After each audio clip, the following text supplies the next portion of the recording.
今日は芋掘りをしましたが、たくさんの傷ついた芋とかが出ましたので、これをあと料理をしやすいようにして、冷凍保存しようと思います。まず傷ついた芋の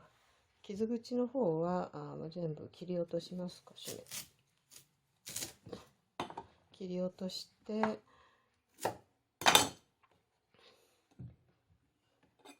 これを皮が剥きやすいように少し厚めに剥きますので、皮が剥きやすいように、少し切れ目を入れて、この皮を少し厚めに剥いていきます。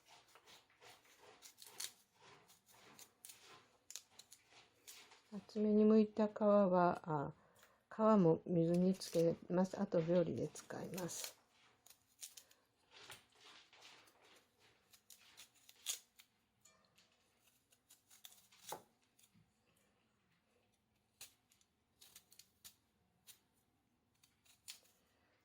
皮の方にもアクが強いので、こうやって、皮を剥きましたら、これを水につけます。だいたい10分から15分ほど漬け込みます。皮付きのままで、蒸したお芋ですが、これはこのまま食べれますけども、たくさん茹でた場合も食べきれなかったりしたら、こうやって、アルミ箔に巻いて、冷凍保存をして、焼き芋みたいにしていただけると思います。10分か15分ほどつけて、アク抜きをしましたら、鍋にしっかりお湯を沸かして、蒸し器が沸いてます。でこの中に、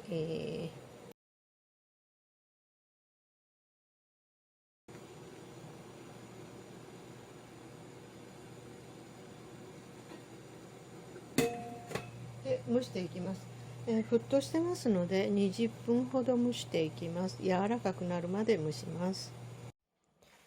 20分経って、しっかり柔らかく蒸し上がってます。これを今度は裏ごし器で、こしていきますが、裏ごし器だとちょっと時間がかかりますので、ざるを使います。ざるのちょっとこし器よりも粗いめですけども、これを使います。そして、蒸し上がった芋は熱いうちに、こしていきます。まずちょっとこれを軽く潰して、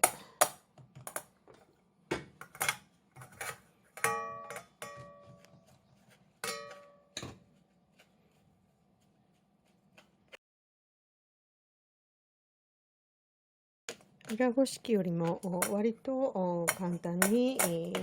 裏ごしができます。こういう形でどんどん裏ごしをしていきます。裏ごしができましたら、適当な容器にそっとこのまま入れます。これは炊いたご飯とかを冷凍する容器ですけども、だいたいこんな感じで、蓋をして、冷凍保存します。蓋をして冷凍保存します。2、3ヶ月ぐらいで食べきりますけども、きんとんにしたり、それから芋ようかん、それから